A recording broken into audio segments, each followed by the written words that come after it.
evening, everyone. Welcome to the American Sports Connection. I'm your host, the one and only Joey Railroads. I'm here with my buddy Adam. Adam, how you doing, man?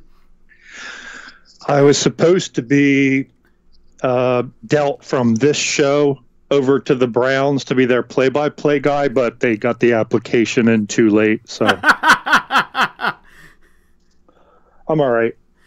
Yeah, you would have had a serious bump up in pay. I don't know about that. I have no idea how that organization works at this point. Well, considering all the money they're dishing out for top picks, you never know. Oh, yeah, for nothing. Yeah, yeah, sure. Why not me? Yeah, no, I follow might as you well completely. Get on the gravy train, too. I want my piece of the do-nothingness action. Yeah, sure. The non-performance bonus, yeah. There you go. All right, everyone. Before we get started, don't forget to check out our social media pages, facebook.com/American Sports Connection, or on Twitter at AMSportsCon, CON, pod, POD. You can find our other shows, not football related or sports related, more wrestling wise, over at B Plus Player Radio.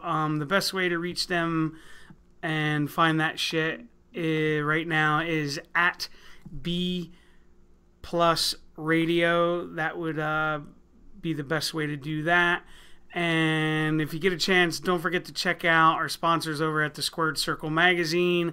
You can find them at TSC Wrestling Mag. Use promo code ASCPOD for 20% off your next order. Okay, now that all that's done with, I guess we should probably talk about the craziness that was the trade deadline the last couple days. Mm-hmm.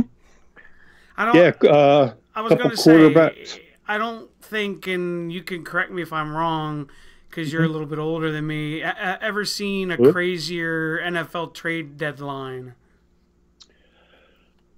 No, well, there's probably been a few, but as in terms of literally 23rd hour diplomacy, probably not like this many. That's what I was thinking, and it was name talent. It wasn't just, how sometimes in hockey or baseball, okay, here's a decent player, or you know what I mean, to fill depth, or there was some big names that got traded. Yeah, I think usually what you get is either a lot of middle to lower tier guys, or maybe one big name and then a bunch of roster filling material. But this was probably filled with more name players and upper tier, guys that are going to go somewhere else and contribute and probably upgrade the situation immediately. That's probably pretty unique about the last 24 hours of this trade deadline. Right. All right. So for those that are unaware, we'll go through them real quick. The most recent one that got in right under the wire was the Carolina Panthers trading Kelvin Benjamin over to the Buffalo Bills in exchange for a 2018 third and 7th round pick. I actually found out about that on YouTube. I was brushing up on game highlights prior to coming on, and I saw this video that said new Bills receiver, Kelvin Benjamin, this is what he's capable of. And I was like, yeah, right, Yeah, and because remember I sent it to you, and then you messaged me back, and you're like, I'm stunned. Well, I didn't read your message until I saw that. So you kind of legitimized it for me. Yeah. Because when I saw it on YouTube, I was like, yeah, right. This is, along with the, Obama's a lizard man and all this other crap. I was like, well, it's probably just it's just wishful thinking, this guy wants this to happen, and I can understand why he would, but then when I saw that you you messaged me with that, I was like, oh, I literally was stunned because you were the first legitimate source that I heard it from. Yeah. Yeah. So, but that's really huge for them. Like I was saying to you, they are literally dangerous now because that McDermott defense, that's not going anywhere. And that was that was the one skill position that they were missing. And as long as the quarterback position, maintains stability and he doesn't make mistakes and he kind of plays within the system and then occasionally, extends plays with his legs. This is a great signing for them. They didn't give up that much at all. No, not at all. I completely agree with that. Here's a quick breaking news thing from Dean over in the UK before we go on to the other stuff. Apparently, the Packers and the Eagles are rumored to be going over to London next year. Well, that should be a great game for those fans, and I'm glad they're getting such a quality game. That's great to hear. Considering most of the time, and we've talked about this, they get slop. They rarely get two. They rarely get two high level teams. They usually get two crappers, or they get like one dominant team of the road. They might get like one real good team, but then the other team's like a tomato can for them to punch on. So that's good. That's good to see a top tier contest go over there. So I think that's great. They deserve it. They're very passionate fans. That's great. Right. Now we'll talk about this because I just told you about this right before we went live. Was the Bengals or not the Bengals? Excuse me. The Browns being the Browns. Yes, that's our topical humor at the top of the show. Yes, because apparently the Browns and the Bengals agreed on a trade for them to acquire quarterback A.J. McCarron from Cincinnati, but they did not get the paperwork in time, so the trade is null and void. And they've, I guess, petitioned to the league to try to overturn it, to let it stand, and the league won't do it. Yeah, like I was telling you earlier, if you were in the Browns office and you checked the fax machine they were trying to use, if you looked underneath, there's probably like an old Dido label that says property of the Denver Broncos under it. And it was the same broken fax machine that they tried to do the Doomerville thing with. I don't know. It's just funny. You just don't. There's no limit to what the Browns and organization can do wrong or late or badly. It's just, McCarron's probably happy. Absolutely. I talked to a friend of mine that's a Bengals fan. He's thrilled because he likes McCarron better than he likes Dalton. Bengals fans should be happy because I'm still a believer that there's a finiteness to the existence of Andy Dalton. So I think even if not, it's good to know that there's a plan B. And then of course, in case of injury, I know he's not particularly well seasoned, but it's there's another quarterback situation that's looking very, very thin because of a deal that was made. So we'll probably get to that in a minute. But yeah, some people should be very happy about this, but the Browns just there's no limit to when an organization is not being run well. There's just it shows in so many different facets. So maybe it's better for everybody that just did not happen. Yeah, I agree. All right, next was another big one that I told you about this morning, or this afternoon. It's ironic because I was up early and just by chance I said, well, let me check. I think it was Rappaport or one of them and see if there's any news going on. And damn sure I go on his Twitter and the Eagles trade for Miami's Jay Ajayi for a 4th round pick. I was like, what? Mm-hmm. Like, this was literally shocking to me. Yeah, I was surprised when you told me about it. I was like, that makes no sense whatsoever. I mean, I know that their offensive line is pretty bad, and you had mentioned they're like in the bottom 5 in like. Yeah, I think like 28th, 29th.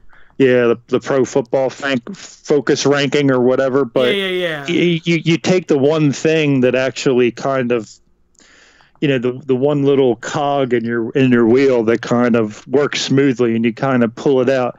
But tell our listening audience again what you kind of compared it to, because I think it's a pretty good analogy for what another coach did. Yeah, it reminds me of what Chip Kelly did when he shipped out LaShawn McCoy and Deshaun Jackson, where he was like trying to gain like control of like a locker room, and he's just like fucking way over his head. Yeah, because you had mentioned that there was talk that Ajayi was a malcontent, not a good teammate, which could be true to some extent, and it also could just be because everything around him is not working so badly. He just was, their definition of him being a bad teammate could be completely different for other people. You there, Adam?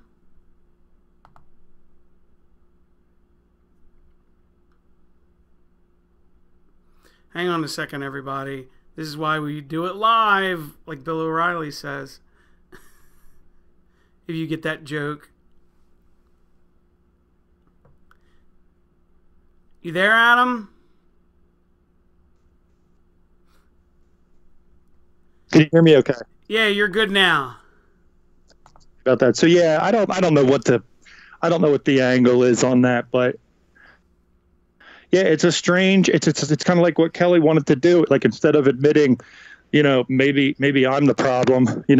Gase is coming under fire for having a very vanilla offense and not being able to get things to work right for any quarterback. And maybe he's just kind of like, well, what I'll do is I'll just cut the vocal talented players and try to kind of like rebuild my authority here. Which is stupid. Yeah, well, obviously it didn't work out for Kelly, and there's a lot wrong there that it's not going to be solved by getting rid of Ajayi for nothing. Even if he was kind of complaining, I mean, you at least want to maybe get something a little better for that. And I don't know. I mean, I tried to look up some stuff before the show. It seems like there was a little bit of talk that the Eagles were not entirely satisfied with their running back depth. So yes, they basically got another team's starting running back for a 4th rounder, right? So that's very, very good for them. And he's on a team, is still on his rookie contract for another year and a half. Yeah, so I don't know that they completely needed to do it, but I think it was a hard deal to just kind of like walk away from. They were like, well, we don't really need this guy, but what? You're willing to take, you're willing to give him us for that, Okay. Yeah, they almost kind of had to do it at that point. So it was really a no-lose situation for them. No, I agree. All right, next, the other shocking one to me happened late last night. I think it was right as Monday Night Football was coming on. Was San Francisco acquired Jimmy Garoppolo from the Patriots for a 2nd-round pick. So yeah, and I guess the reason that we're all kind of surprised is because we kind of thought that Garoppolo was the heir apparent. Yeah, he was at least going to go a few years in after Brady was done, but it kind of seems like New England has decided that we're confident that Brady can play for a couple more years, and it's just that their quarterback position is so blank now. So are they I would assume that they're going to use that second round pick on a quarterback next year, almost definitely. Mm-hmm. But but what about now? I mean, what if something does happen to the old man? I heard that they might be signing Hoyer. Yeah, I heard about that too, because he's familiar with the obviously with the Patriot system and with working with all those guys and everything, and obviously he's available because ironically San Francisco unloaded him. So, but yeah, I would assume that's what's going to happen. It was just strange to.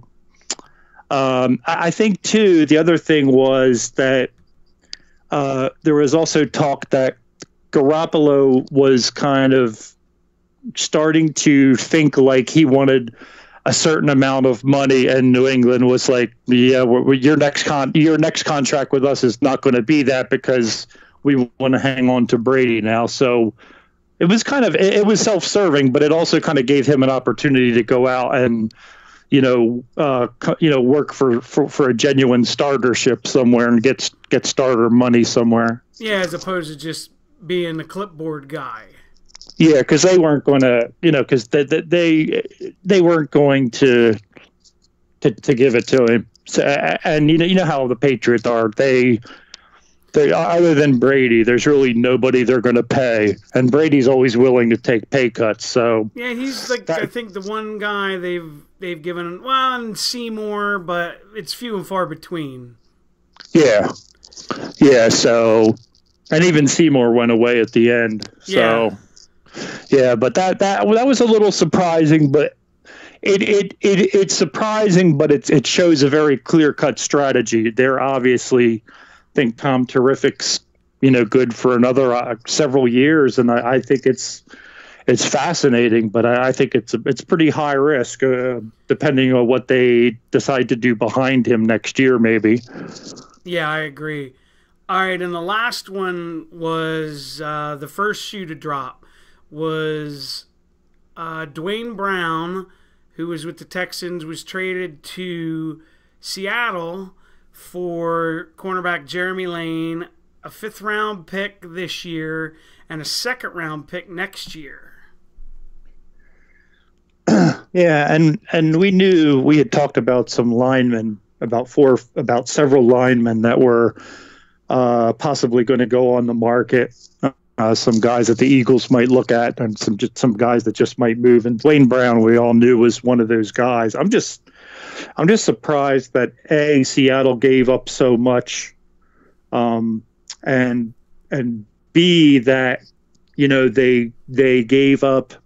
I know Jeremy Lane has been spotty, but that secondary is it still has the big names on it, but it's not quite as as stainless steel as it used to be. Yep. And so they get rid of Lane and a 5th and then a 2. It's an awful lot to give up for a guy that's been hurt a lot and who is kind of looking at the sunset and who has sort of been he's 32 and he wants a new right. deal.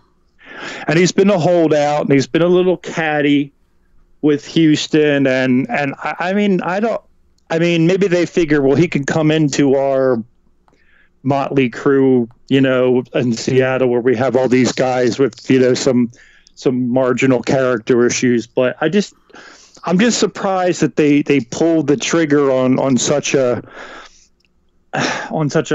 a guy like that. And then some of the things that they're giving up are things that Seattle's going to want. Seattle's going to want some youth later on. They need depth in their secondary. I mean, if one of those guys, if it goes down, they're in trouble. If like Sherman or one of the safeties goes down, yeah, I mean, so and they're not playing that great, to begin with. So they're making plays still, but there are a lot of guys getting open. They're giving up chunks.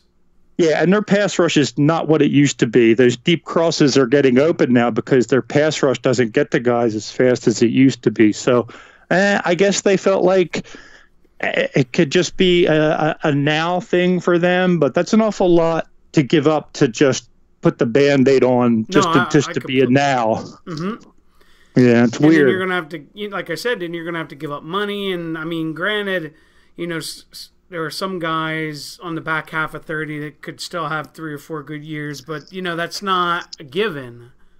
Yeah, and not that far. Yeah, not that far down the road, you're going to have to revisit this. Yeah, you're going to have to go like out and draft, you're going to have to go out and find or draft a quality left tackle, because you really cannot afford to skimp on that position. You can get away with a lot in this league. You can't really do a lot of smoke and mirrors at the left tackle position. No, I completely agree with that. All right, so let's get into the games for this past week. This one will be a quick one to start it off. Are you doing the Browns-Vikings game first? No. Oh, okay. All right. It's the Thursday night game where the Ravens demolished Miami 40-0. Oh God, yeah. And you have to memory. Yeah, you have to just wonder if some of this even led to the Ajayi thing. I mean, he just has to be so frustrated, because going into that game, Miami had the 3rd-ranked scoring defense, and they've got some talent in the receiving area, and there have been games where Ajayi has really ripped off 5 yards a carry, and like in the San Diego game and a couple other games where he's really been productive, and they've just been able to kind of do that smash mouth play, stout defense, get a couple turnovers, and they've been able to get away with the kind of big question mark at the quarterback position, but this offense of theirs is so vanilla that it's just not like, I can't even be mad at Cutler. And, like I'm a big Cutler detractor, but even Cutler can't, you can't make, a fancy meal. You can't make chicken shit into chicken salad. Yeah, you really can't take flour and water and make filet mignon out of it. It's not there, and Gase is supposed to be, excuse me, this mastermind. He's really, excuse me, and the Matt Moore experiment, which I was always big on Matt Moore. I don't know if that was a 1-game thing, but that was just awful Thursday. So now I'm just not sure if that situation is right for anybody to step in. I don't know that any quarterback can step in and make that okay right now. So Miami's, that's a burn. So maybe Ajayi was just I'm jumping off a sinking ship here. The Ravens, on the other hand, there's a lot of talk. Oh, there's talk that they're going after T.Y. Hilton. I don't know if you heard about that. Yeah, I had heard that too. Yeah, and, you have to wonder that with that defense resurging and with the running game getting on track, with Collins, you really have to kind of wonder if kind of having one really down the field guy that can get big separation for Flacco could really maybe kind of take them to another level. I believe they're sitting at 4-4, which is kind of like that midseason ledge where you could go in either direction. But that was just horrible. Miami should be embarrassed for going on TV and playing like that. That was yuck. Here's a quick thing. I don't know if you're aware of, and Dean's talking about in the chat. Kiko Alonso is not going to be suspended. Yeah, I had heard that, and I'm pretty much in agreement with that. I think you are too. Flacco was running at full bore. He was upright until the very last second. He could have scored. He was trucking. If he gets past that last tier, he could go in for a touchdown. Well, I think he thought he was going to get the first down and stayed up. And then he's like, oh fuck, I can't get there. And then he slid at the last possible second. It's a bang bang thing. Yeah, he really kind of did not give Alonso, like they talk about, pull up. He really didn't give Alonso much. The only thing I would say is players have to watch about dipping that shoulder and then extending the forearm, almost like you're throwing a forearm shot at somebody. You have to be careful with that. But it was kind of funny the way Flacco jumped up and asked for the check. I could not laugh at that. Yeah. Wow, waiter. Yeah, but no, I'm glad he's okay and everything. But I'm glad there were about 4 unnecessary roughness hits penalties over the weekend that just infuriate me. I don't even know why the safety position just play 9-on-9, just eliminate the safety position. I don't even know what they're doing out there anymore. Yeah. It's I hate it. But I'm glad he's not getting suspended.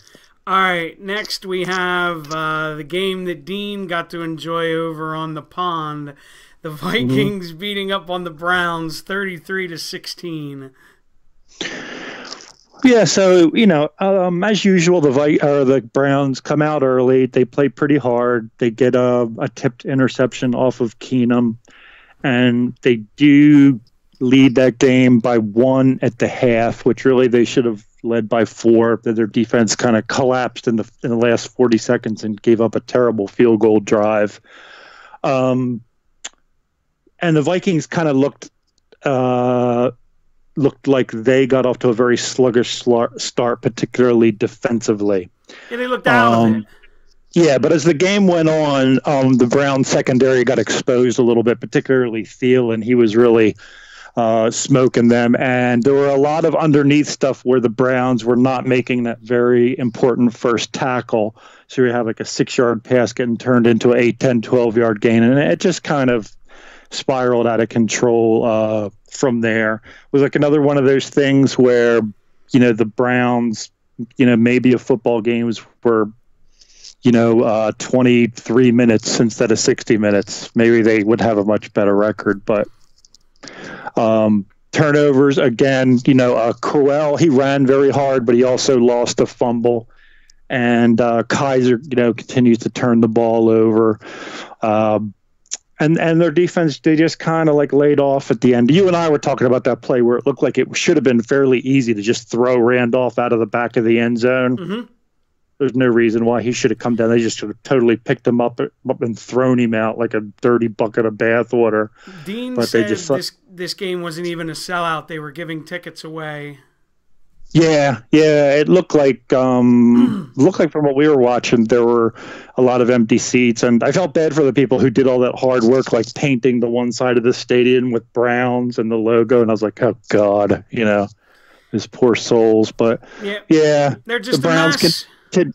The Browns continue to struggle, then they continue.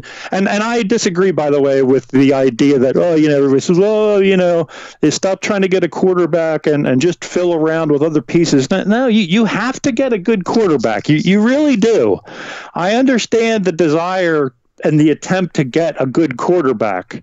You really do have to go out there and get a quarterback that you could, but you also have to support him and protect him and give him coordinator that lasts more than a year. There's a lot of other stuff that goes to it, but you do have to go out there and get a quarterback. Now, I don't know what they're going to do about that situation, but for now, Kizer, and they suck anyway. You have to let Kizer play through this and learn something about this. Yeah, and see if he's got the moxie to survive.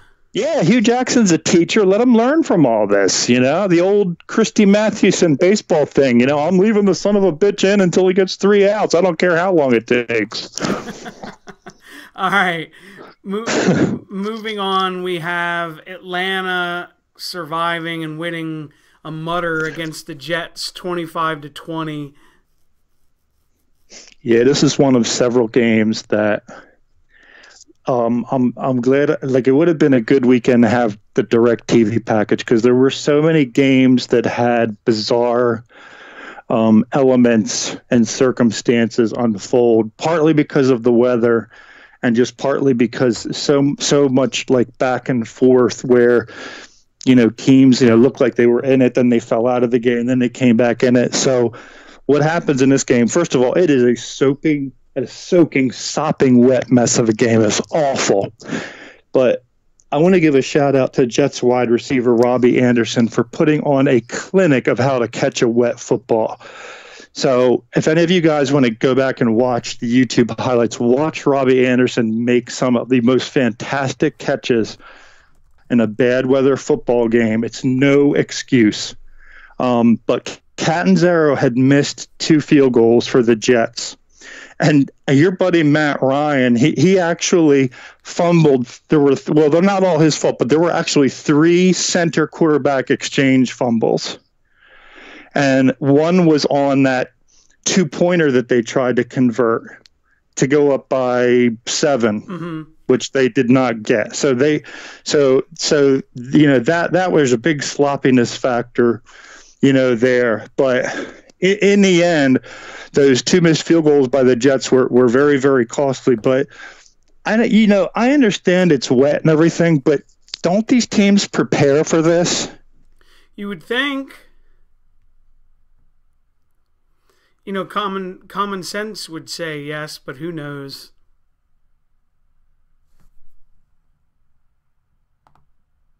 Are you there, Adam?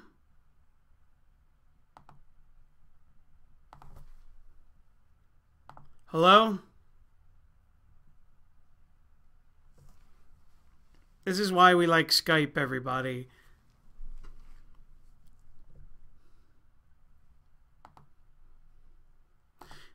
Let's see. Hello, Adam? Oh, there we go. His call dropped. Hang on a second, everybody. That's why we do it live.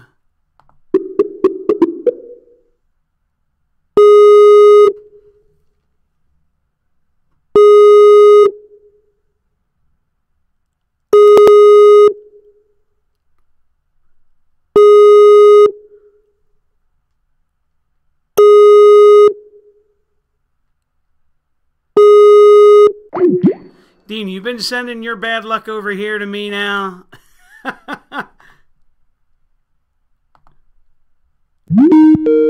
on. Here we go.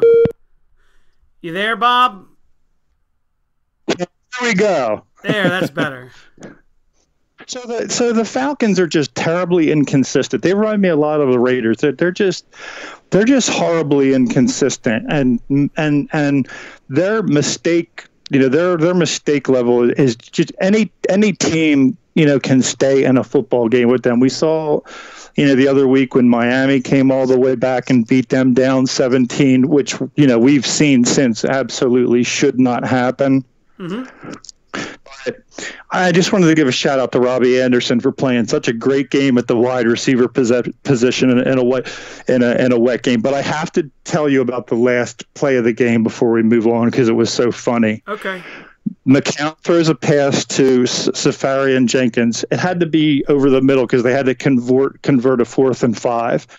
And Jenkins catches it and he gets hammered. And they run up to the ball to spike it. And with a second left, and they do spike it in time, but there's a false start, and the game ends on that because, the 10-second runoff. Yeah.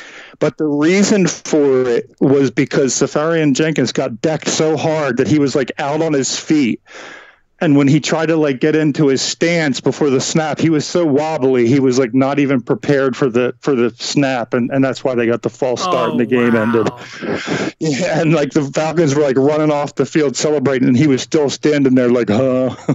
That's horrible. Yeah, but that was a shame. But the Falcons are just going to have to. I mean, yeah, they went in there and got away with a very messy win, but that they are going to have to. And Matt Ryan is going to have to clean up his act and go back to the way he was playing all season last year before the second half of the Super Bowl, because he's just back to playing that mistake-prone football, and they're going to be in a lot of trouble in a playoff time. There's no way that they commit that many mistakes and come out, representing the NFC. I agree. All right. Next, we have Carolina beating Tampa 17-3.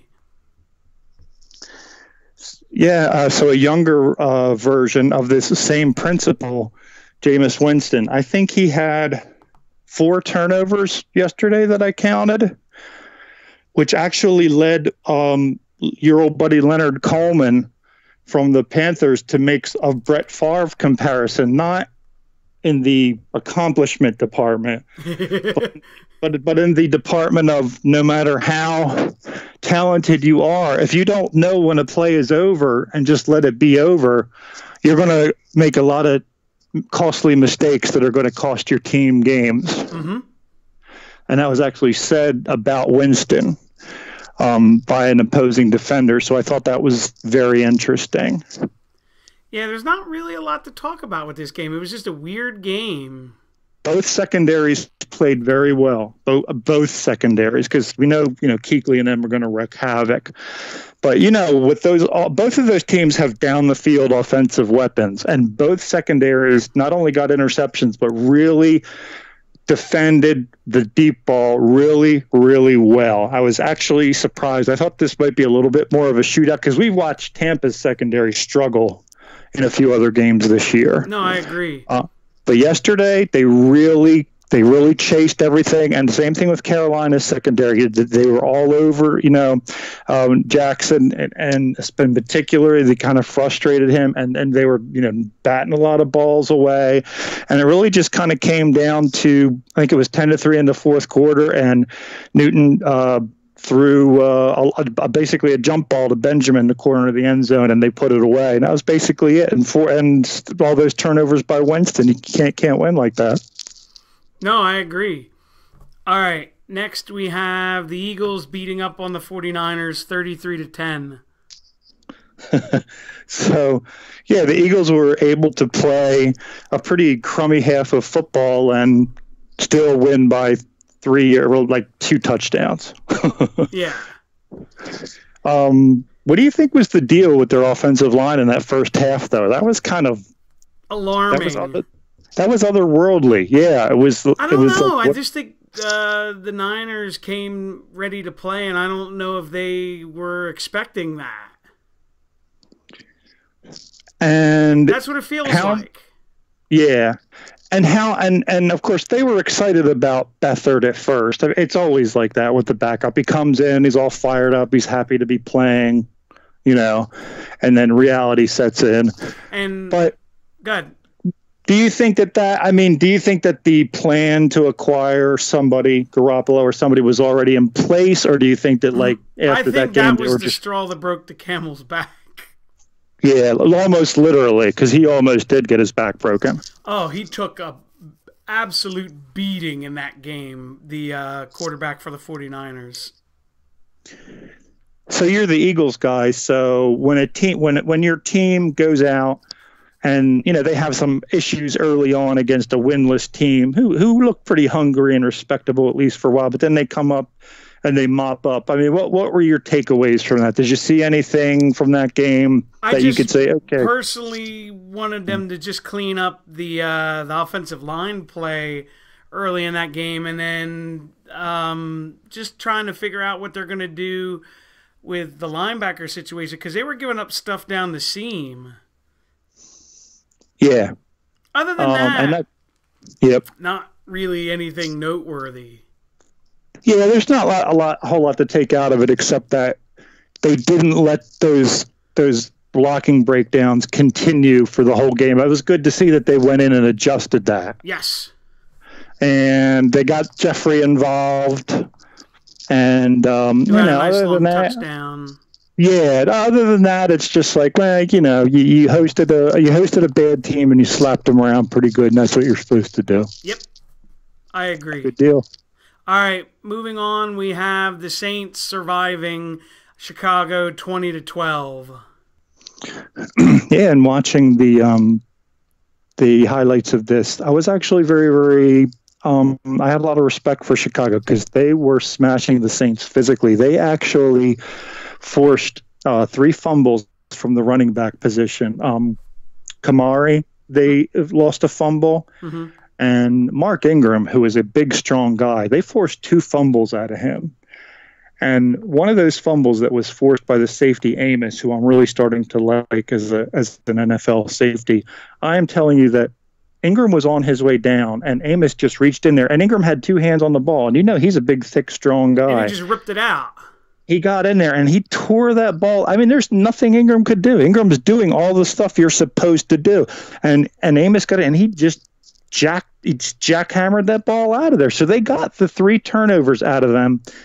It was just that, offensively, they could not consistently run the ball for nice sized chunks. I felt that, the Saints did give up a couple big running plays, but the Bears could not get like that rhythm, like bang 6 yards, bang 8 yards.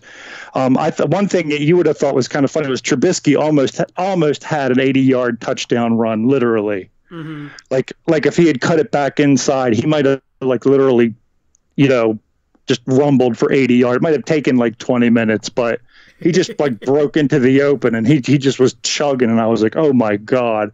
But like then like they started to catch up to him and he just ran out of bounds, which was the smart thing to do. But yeah, he had like a 50-yard run. Howard had a 50-yard run. And Cohen they used pretty nicely in the screen game too. It just really, the Saints kind of bent but didn't break. And they did get a pick off Trubisky after, like on the last drive of the game. Cohen had a good kick return, and then there was a stupid rough horse collar on him, and so the Bears had the ball right there at midfield with a chance to tie the game. But Trubisky, threw a pick. That's part of the learning process. So the Saints survived.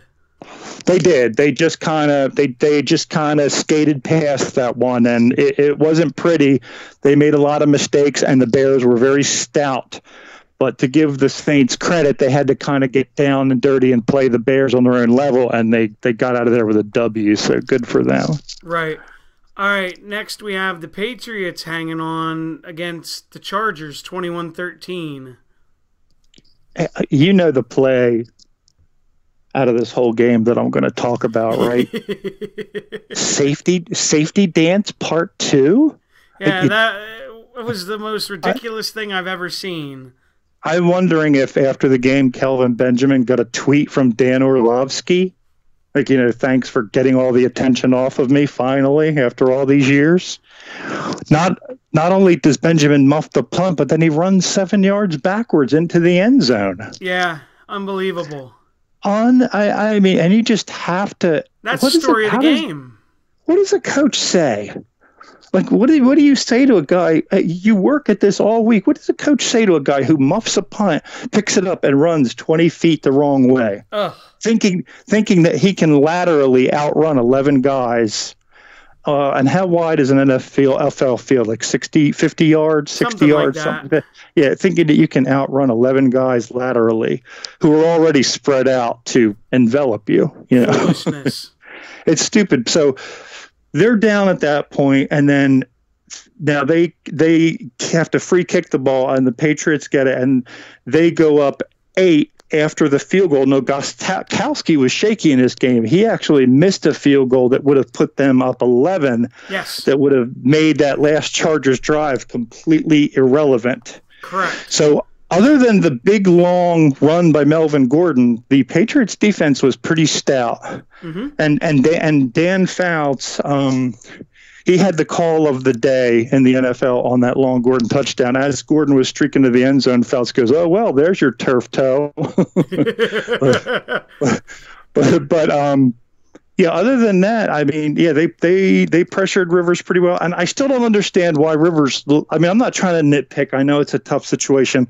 I still don't understand why Rivers' last throw didn't reach the end zone. Yeah. It was a 3-man rush. It was a 3-man rush, and I watched the pocket replay like 3 times, like to see if they hit his arm. I mean, and they were kind of getting to him, but they weren't like disrupting his stance, or he didn't have to like throw off a back foot and they didn't hit his arm. He just kind of blubbed it. I agree. And you could tell he was mad. Weird. Yeah, he slammed his helmet down in disgust. He was like, "Oh crap, I whiffed on that." Yeah. It didn't even get that. I mean, at least fire that sucker in the end zone so it can bounce off somebody's head, maybe. Yeah, you never know. Once again, the Chargers, just playing their butts off. They're just coming up a little short.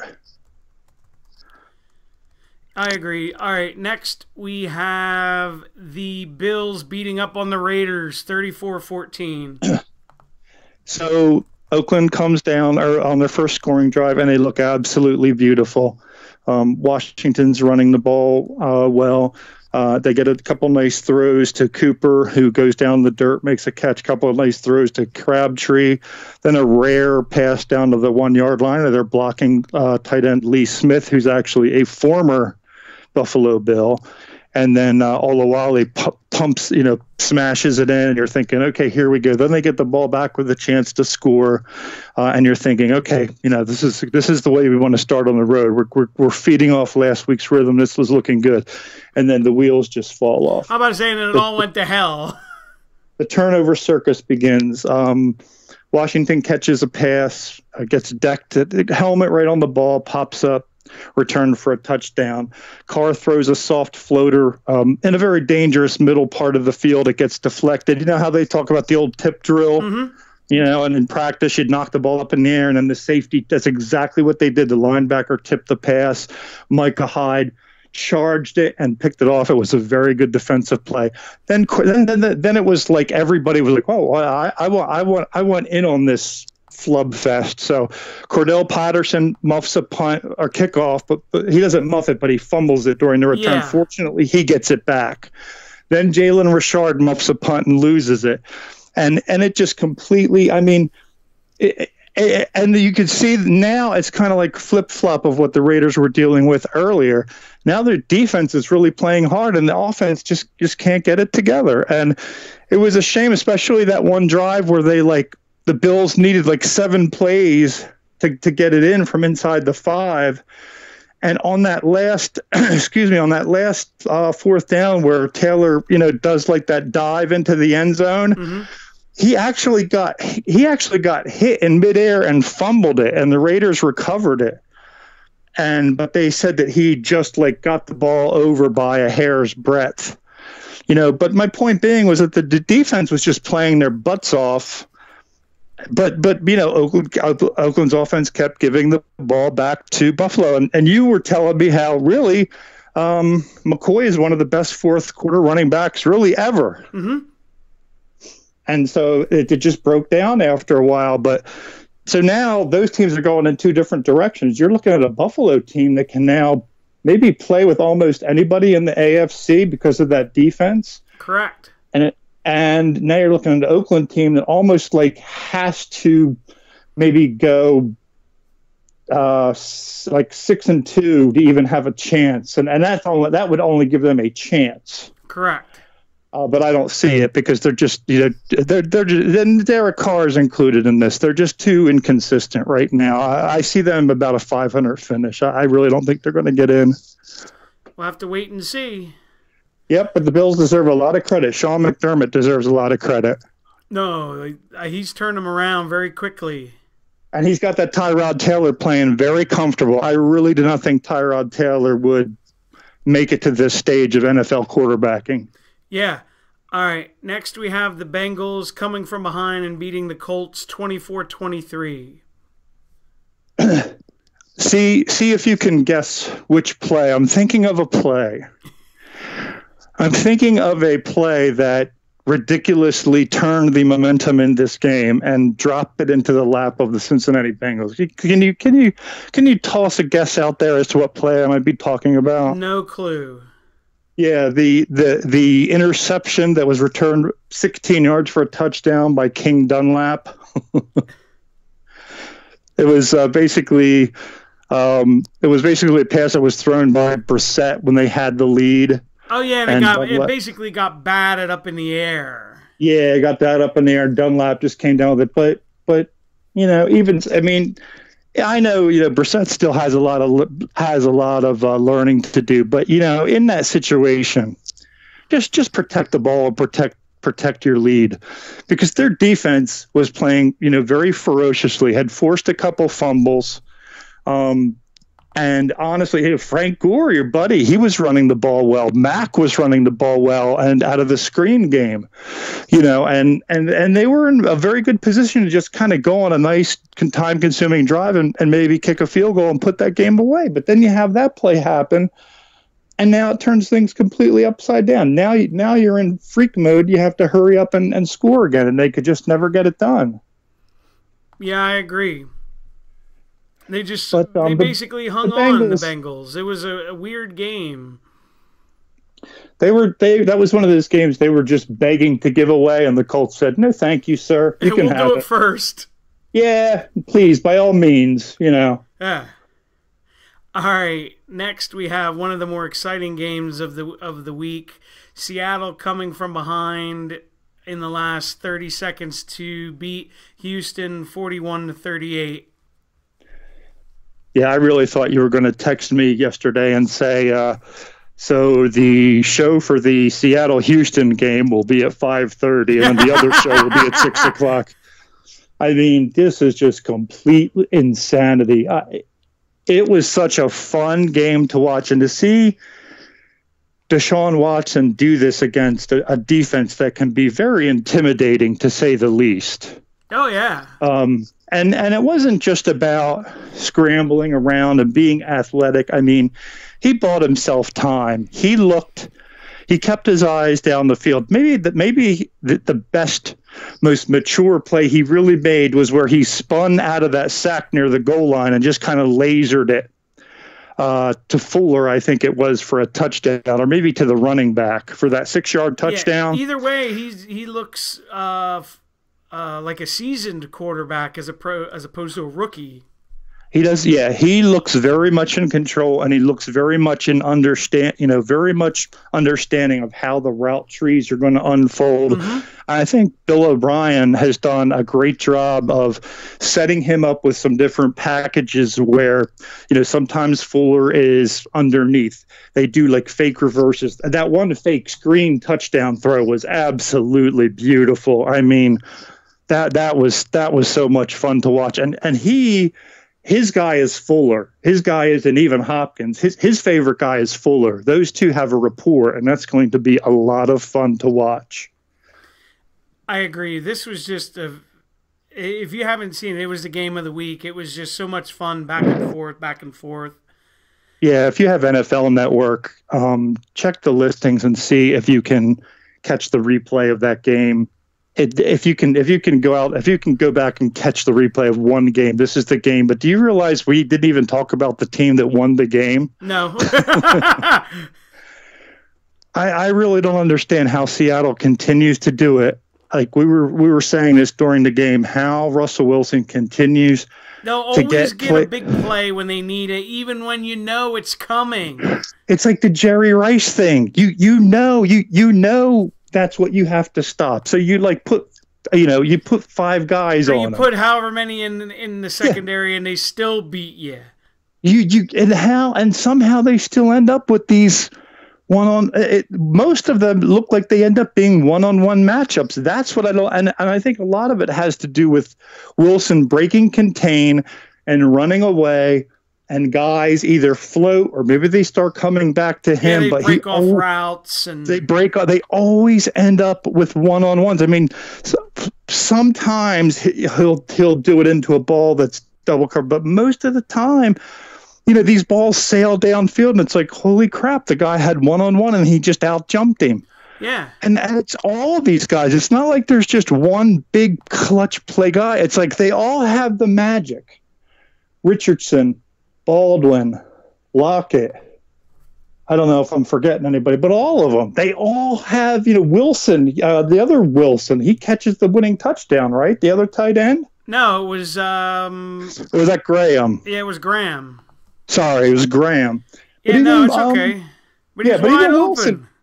Even Wilson comes up with big. Yeah, Houston was not ready for that last play at all, and Gilchrist blew that because you see where Gilchrist, the safety, was. Mm-hmm. Why are you 8 yards back in the end zone? I don't understand.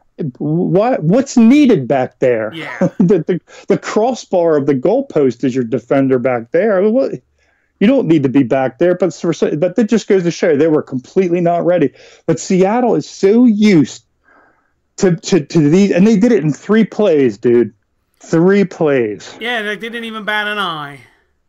They're so accustomed. And after Lockett caught that long pass, what did he do? Did he do backflips and Nope, he ran right up and put the ball to the ref. He handed it to him. He didn't flip it. He didn't do it around the back pass. He handed it to him and helped him spot it. And everybody ran up and got down. It was a thing of beauty. I really, it's machine-like to watch. It's precision, And that game, I would love to see those guys play again. Well, how about a Houston-Seattle Super Bowl? Probably not, but hey, it'd be fun. I would be glad to see them play again. I mean, but Watson, yes, he has nothing to hang his head about. He went in there to a place that is very 2-12 rookie quarterbacks are now, I believe, against them, against the Legion of Boom at the 12th man. And they did burn him a couple times, but he came right back and kept attacking him. Yeah. Very much respect for him. All right, next we have the Cowboys beating the Redskins 33-19. Yeah, I know you're all broken up. This is kind of like the memorial service for Ezekiel Elliott, his big going away party. Even though they're still trying to go through the courts. Yep. What do they got? 24 hours? This is what the latest I had read. If my page wants to load, the one court already has denied him an injunction. And right. Now he is waiting for a decision from the second court, or excuse me, the right. Second Circuit Court, which he will receive no later than 7 p.m. tomorrow. Mm-hmm. Okay. So basically, it's just basically waiting for. Yeah, it's unknown, but yeah, because I know they said 24 hours, so. It's not going to drag on much further. No. Yeah, it's not going to take much longer. So let me ask you this, and I'll ask you to be your objective best about this. Because sure. I mean, we both are pretty sure that the Eagles get that division if this suspension goes through. Yes. But how much can Dallas get done? I mean, what happens to Dallas if this? Now they can come back, I think, against Oakland. I think maybe they said, if the suspension goes through. But where do you see Dallas washing out if he gets this full suspension? Do they miss the playoffs? Do they get a wild card? Do they? What happens to them? I think they could miss the playoffs just because I think the NFC is a lot deeper this year than I thought it would be. Yeah. Because you got like Seattle, and then you have the Rams. I'm trying to think, and then you have the whole North is the whole North is kind of that and the whole South. Yeah, because you got Carolina, Atlanta, and the Saints, and I think the Saints are actually in first place right now. Yeah. So you've got, and Tampa, they're struggling, but you've got 3 teams in the South, and in the North. Minnesota looks like it, but you can't exactly say that for certainty. You can't exactly, you can't write off Detroit. I really wouldn't write off Green Bay or Chicago, to be honest with you, because for all their own reasons, I mean, I think Chicago plays a kind of formula where, and they've already done it, they can go out any week and beat anybody if their formula pans out. They've beaten Pittsburgh. They've beaten Baltimore in Baltimore. I mean, they've come up with some pretty impressive wins. They beat Carolina. Yeah. They to be fair, Mike. When we look back on this Bears season, they've got a pretty brutal schedule. Yeah. But so who do you think, like right now? Like, so the East gets what? One. They just get the Eagles. They're not going to get a wild card. I don't think so. Yeah, I don't think so either.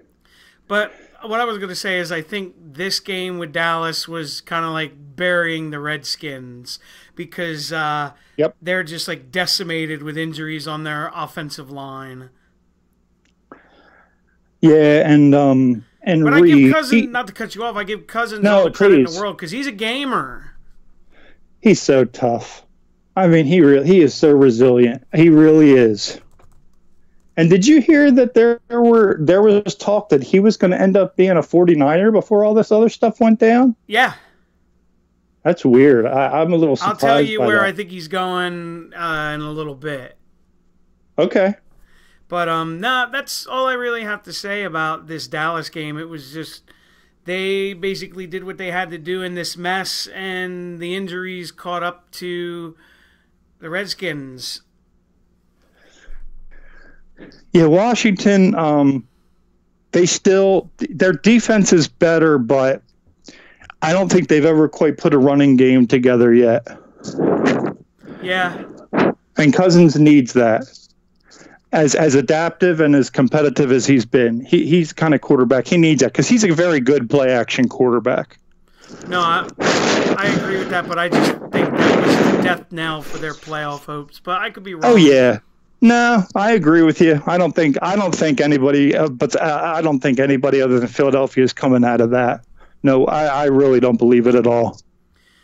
All right, next we have your favorite game: the Steelers beating up on the Lions, 20-15. To be fair to the Lions, I think a lot of the result of this game just comes down to how they managed the red zone. They left a lot of points on the red zone in this game. And what did they end up? What did they end up losing by? 5, 6, was it? Yes. You know, that one possession, I think it was still late in the third quarter, where they could have kicked a field goal and gone up 1, but they went for it. Yes. I mean, come on. You're at home. You're at home against the Steelers, and you're in a position to take the lead. Kick the gimme, take the lead. And like I was saying to you that night, let the game flow continue. Let the game flow continue in your favor, you know? Yes, I agree with that. See how Ben responds to that. See how the team responds. All of a sudden, oh, wait a minute, now the Lions have the lead. See what happened. But instead, you just artificially hand the momentum right back to them. I totally don't understand. You know, I'm assuming that's Caldwell. I totally don't understand that decision.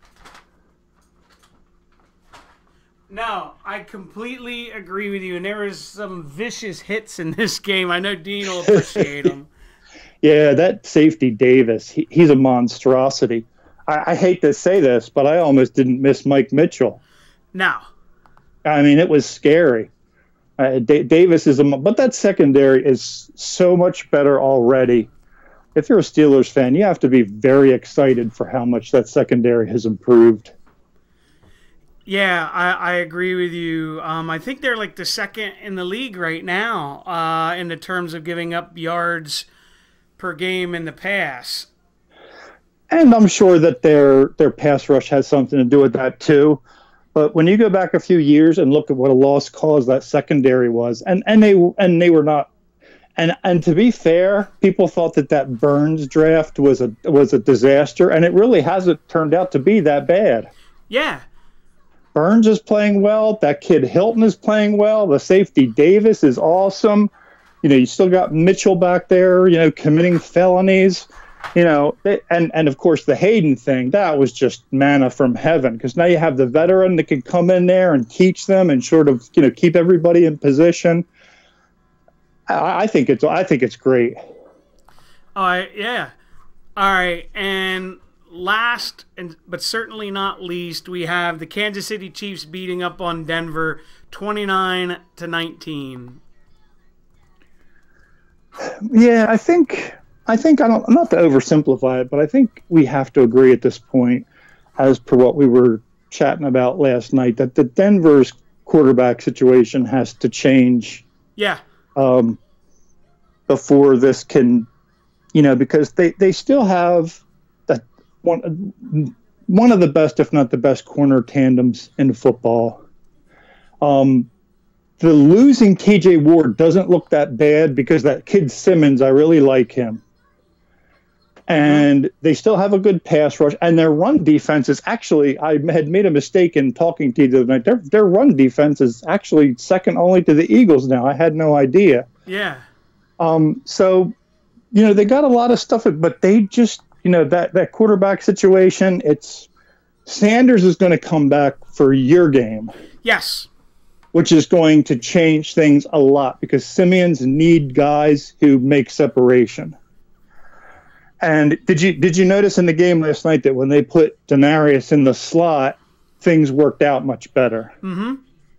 But Simeon cannot fit the ball into a big guy's chest on the outside like Manning. And I think that, we've been talking about this on and off for weeks. I think Manning made maybe Demaryius Thomas look a lot better than he really may be. No, that's true. He elevated. I'm not saying he's a scrub. I'm not saying he's a scrub. I'm just saying he got more out of him. He was a benefactor. He may not be the perennial All-Pro that we thought he was. But having said that, Siemian just doesn't have that great of an arm. He does get nervous when the pocket collapses. There were a couple throws that he should have made last night when the pocket was breaking down, but he just kind of fell. Like he just kind of leaned onto one side or onto one foot and kind of like flung the ball in the dirt instead of just standing in and try and firing the ball where it needed to go. And you can't do that. Especially against good teams like the Chiefs. Yeah, they're gonna get you. And that Denver defense, they played their butts off to keep them in that game. But by the way, I thought Von Miller actually looked listless last night. Did you notice that? Yep. Justin Houston outplayed him by a factor of like 5-1. Justin Houston was all over the place. And I actually, for the first time, it looked like Von Miller was giving up on plays. He was quitting on plays. Yeah. Frustrated. Frustrated, maybe. And, yeah, but, Denver can be better than that. But their quarterback situation is not good. The Sanders will help, but I think for them to take it, to where the they level of go. expectation, what John Elway expects. I saw John Elway up there with those binoculars. He's already looking around, the Rockies for another quarterback. He's not wasting any time, That's where I think Cousins is going to end up. Ooh, you know what? That would be a great fit. But that's just a guess. It's not a bad guess because they need to recommit to the run a little bit more anyway. They need to be a little bit more of a smash face team, but I know their line hasn't worked out. I know who you're thinking about. No, I'm laughing because Lance just put in the chat, Elway's going to put himself in. He's probably chomping at the bit. He probably really is. Yeah, it's probably like his personal security guard probably slips a little Ambien into his Coors Light or something up in the box, oh yeah, sure, boss, you can go in after this timeout. Here, drink this first, That's funny. Oh, I fell asleep. What happened? We lost by 10. Oh, damn it. call Cousins' agent, That's funny. But yeah, it's they're a quarterback away, but the Chiefs, I'm telling you, they look very slippery. They won last night, but these last 3 games, they have looked very, very dicey. And I don't know that their secondary needs to be that bad just because Barry got injured. But yeah. I guess he was the anchor. I don't know. I'm not sure. But they look pretty old. They look pretty bad. And Derek Johnson, other than that one big 4th down play he made, he looks really old. Yeah. But I still think KC takes that division. What do you think? Probably. Yeah. All right. Now we're going to go. I got the Week 9 schedule in front of me. I'm going to go through each one and give me your prediction. Boom. All right. Thursday night, we have Buffalo traveling to the Jets. The battle for New York. It would be not unlike some old Bills teams to turn around and lose this one to the Jets after such a big win and after acquiring a new player. But I think this year's Bills are a little bit special. Yeah, I think they're gonna pull it out. And I think Forte is another player that could suddenly get moved before it's all over. So, and the Jets' defense is still very tough, but their pass rush is definitely not what it was. And if they don't put pressure on that Taylor kid, he'll move around and pick them apart. I like the Bills. Yeah, I like the Bills as well. All right, next we have Tampa traveling to the Superdome with the Saints. This could be a very fun game to watch, high scoring, but Jameis Winston is just making too many mistakes right now with the football. And even though the Saints defense is not particularly of a shutdown nature, they do know how to create turnovers. So I like Breeze at home over the Bucks. I like the Saints at home too because they seem to play better at home than they do on the road. Mm-hmm. All right, next we have Atlanta traveling to Carolina.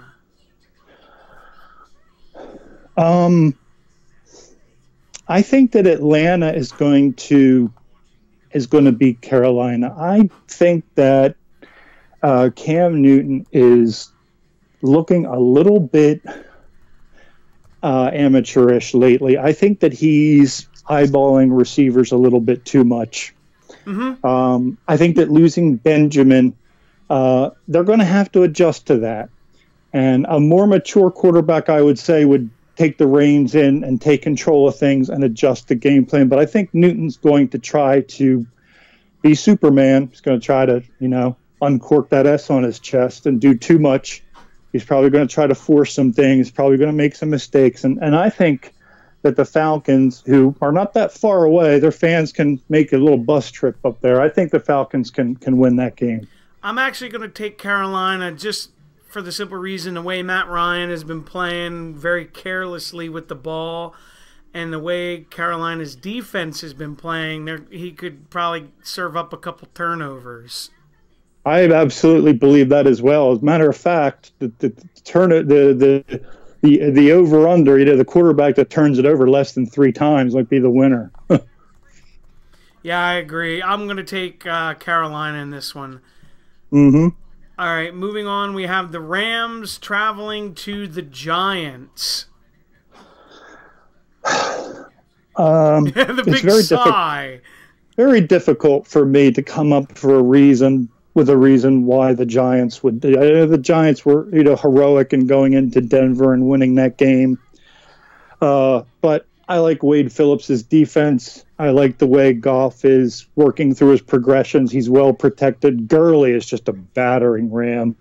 And so I really like the Rams in this game. Yeah, you beat me to everything. I'm going with the Rams. Good deal. Next, we have Cincinnati traveling to Jacksonville. Cincinnati escaped this week with their lives. They kind of got gifted one by a team that should have beaten them. I'm not sure. I'm not quite ready to say that Jacksonville is on their level yet. But I think that if Jacksonville sticks to running the ball and that pass rush can get to Dalton, I think that Jacksonville could win this game by a field goal. So I want to go with Jacksonville. Yeah, I'm kind of leaning that way. But I wouldn't be shocked if Cincinnati won either. It's basically which quarterback is going to screw it up. I wouldn't be surprised if my thing for Cincinnati, my key would be. I know Jacksonville's other than the youngster, Jacksonville's secondary is a little bit. So if AJ Green has a big day, obviously that's going to be problematic because then you have Bortles, trying to come from behind, and you may as well throw the whole playbook into the fire pit at that point. But I really do think that Jacksonville can level things off with their pass rush and their running game. And I don't think Cincinnati's a consistent football team either. I think they're a lot like Oakland and Atlanta. They do not play consistent football right now under Marv Lewis. Have they ever really? So I'm going to go with Jacksonville. All right. Next, we have Baltimore traveling to Tennessee. I think Baltimore is kind of poised to make a little move here. I'm very interested to see if they actually close the deal for Hilton or for another quality receiver. Maybe there's nobody else out there as good as Hilton, and I know that Tennessee, they got to rest Mariota, and he looked a lot better in the pocket than I thought he would when he first came back. But of course, that was against the Indianapolis Colts.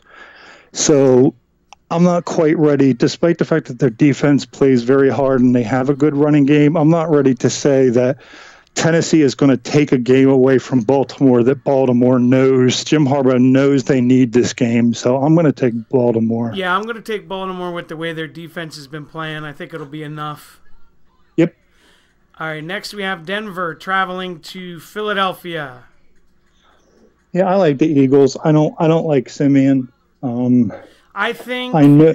Go ahead, because you're the Eagles guy. Tell me all about it. I think even with Sanders coming back, it's not going to matter. I think Simeon was already gun shy last night. I think he's going to be even more so against this front, and then he's going to take a fucking beating in this game.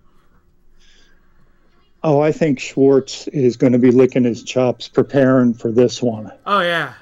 And since what we talked about, how for whatever mystical reason teams shy away from dedicating themselves to running the ball. I mean, if the Denver would dedicate themselves to plowing the running game, I could see C.J. Anderson running the ball 30 times for $115, but they're not going to do it. Nope. And Simeon's just not. And the Eagles secondary is they're filling in with the run very well, and they're hard hitting, and they're not getting out of position as much as they were earlier in the season, which I think would be the biggest key for Denver to have a chance for them to get big plays in the passing game. And I'm not seeing the Eagles giving that up quite as much anymore. So I think that they're going to be okay. Just watch Von Miller. Just know where Von Miller is and help double chip him. And Wentz, you can't be Superman every single play. Just get rid of the ball or tuck the ball in and take the sack. And the Eagles should be fine. I agree. All right, next we have the Colts traveling to Houston.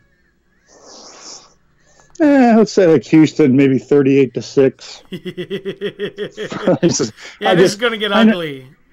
There's always a letdown factor, and they're both in the South. And I give the Colts credit, although they've been plastered a few times, they've also played very, very hard in a couple games, like this past week and against Tennessee. And in the San Francisco game, they have played very, very hard. But I don't think this Houston game. I think O'Brien he feels like he's finally in the driver's seat with a quarterback that can do everything he wants the quarterback to do. I do not think he is going to blow this one. So I like Houston pretty big in this game. Yeah, I agree. All right, next we have Washington traveling out to face the Legion of Boom in Seattle. Yeah, I know that, we talked about the competition level of Kirk Cousins and what a gutsy player he is. However, not a particularly daunting run game.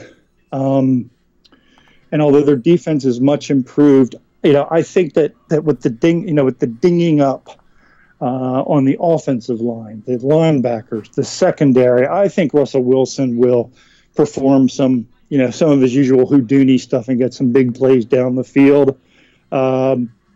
Minus Seattle playing one of those occasional offensive clunkers where they only score like 12 points, I really can't see Washington winning this game. What about you? I think Seattle wins it fairly easy. Yeah, I just don't. I know Seattle. I would feel safer about picking Seattle week to week if they had a better O-line and a better running game. Yep.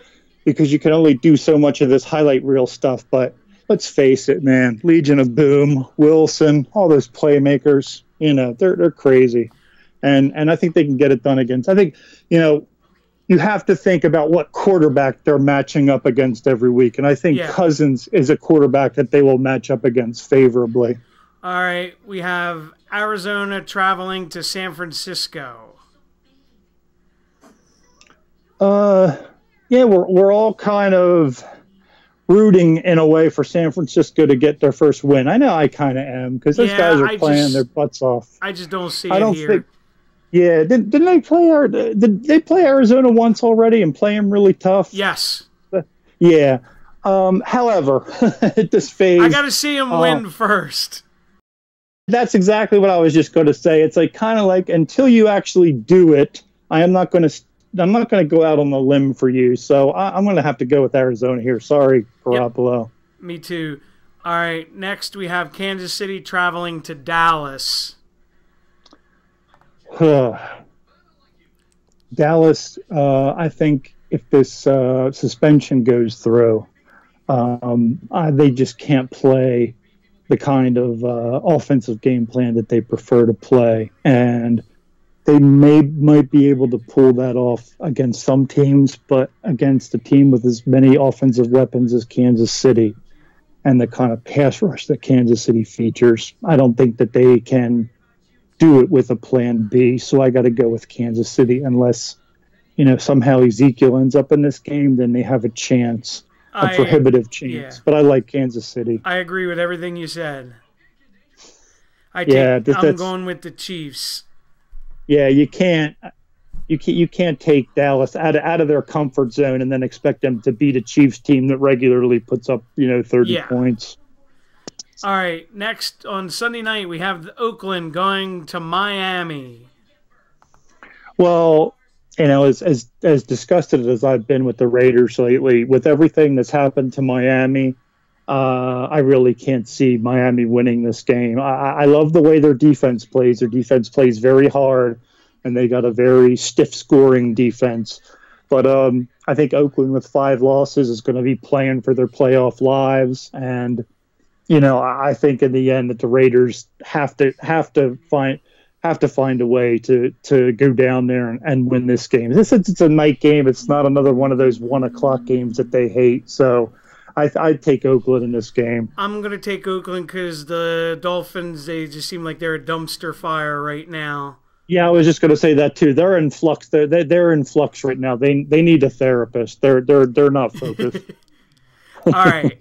And last but not least, Monday night we have the Lions traveling to Lambeau Field.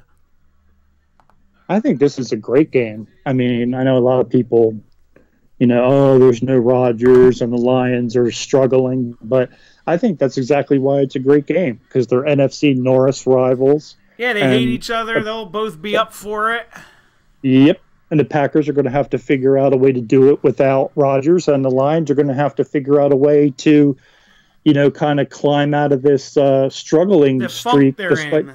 Yeah, they're in a funk despite the fact that their passing offense looks really good. It's just a lot of other mistakes in play calling, red zone, still no running game, and the defense isn't getting quite as many turnovers as it was earlier in the season. Maybe, although that Grover Quinn, he's awesome. He's really awesome. So, but they need to really, I think the play calling and the red zone, maybe they're just, a little bit of game management away from getting things right. But they're the Lions, so you don't know if it's going to turn into like cancer or what. No, I agree. I'm going to go with the Lions here just because I want to see Green Bay find a way to win a game without Rodgers. Yeah, I think it's going to be the Lions too. I agree with you. I still think Green Bay is trying to figure out what the game plan is with no Aaron Rodgers. Right. I completely agree. And one more thing before we get out of here. This is breaking news. So get the ticker tape out. Jeremy Lane has failed his physical and is no longer a part of the Dwayne Brown trade. Is the trade still happening? Yes. Or is it on hold? Okay. The trade now, instead of Jeremy Lane and the picks, it is Dwayne Brown and a 2018 fifth rounder to the Seahawks and a 2018 third rounder and 2019 second rounder to the Texans. Oh wow. So it's an extra pick. Yep. I think the deal got even better for him. I think Seattle just took an even bigger hit. Yes. Because if Jeremy Lane can't pass a physical, you have to wonder how much use he is to they said he Seattle. hasn't played since week 4. That's right. Okay, well, We shall see. Thanks for the update, Big Ben. Yeah, that's what I said. The deal got even better for the Texans, so they made out good. Yeah, man, maybe they should just keep calling him back every hour to see like what else they can squeeze out of him. Yeah, you know? Jesus Christ. Good grief. But on that note, we're going to get out of here for tonight. Don't forget to like, comment, subscribe, share, give it a thumbs up, all that good stuff. And we'll see you back next week. Have a good night, everybody.